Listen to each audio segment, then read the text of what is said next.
Je m'appelle Sanon Fabéré.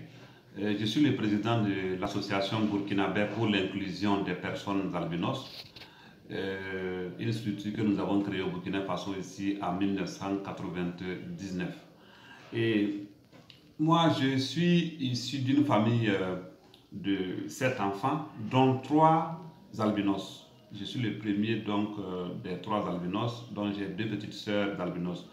Nous avons heureusement bénéficié de l'affection de nos parents qui n'avaient aucune notion sur l'albinisme, qui n'avaient aucune notion donc sur le phénomène.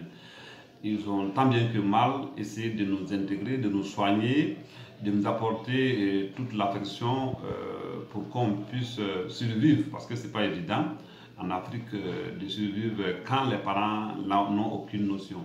Alors j'ai été donc scolarisé, voilà, j'ai évolué avec mes frères et nos parents étaient cultivateurs, nous étions tous soumis aux mêmes travaux champêtres et malheureusement nos parents n'avaient pas de notion d'information sur l'albinisme et j'ai vraiment souffert de cette situation, les brûlures au soleil, les travaux qui nous exposaient beaucoup au soleil.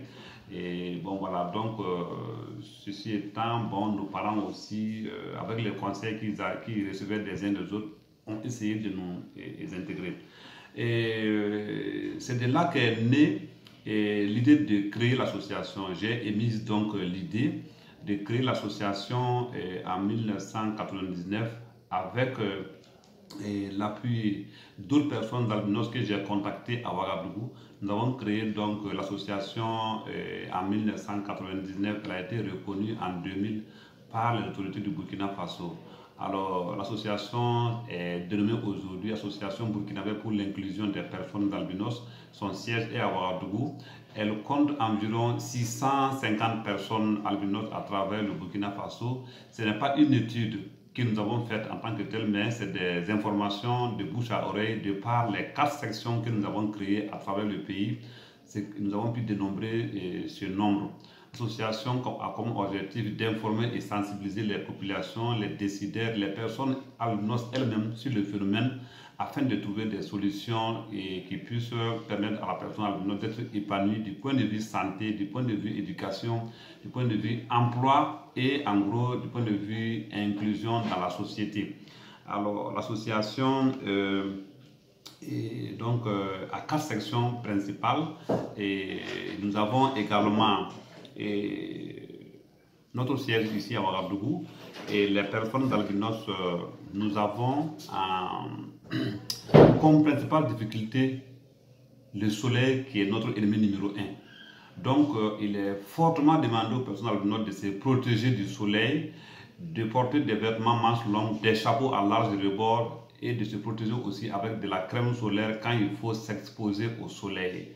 Alors, nous avons également comme activité de travailler dans le domaine de l'éducation.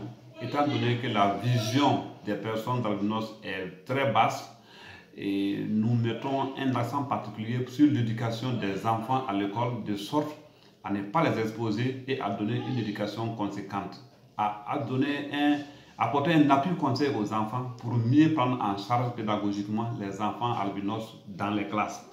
Alors donc nous lançons enfin un appel aux autorités, à la société et aux partenaires techniques et financiers afin d'apporter toutes sortes d'aides qui puissent permettre aux personnes albinos de s'épanouir dans la vie. Merci.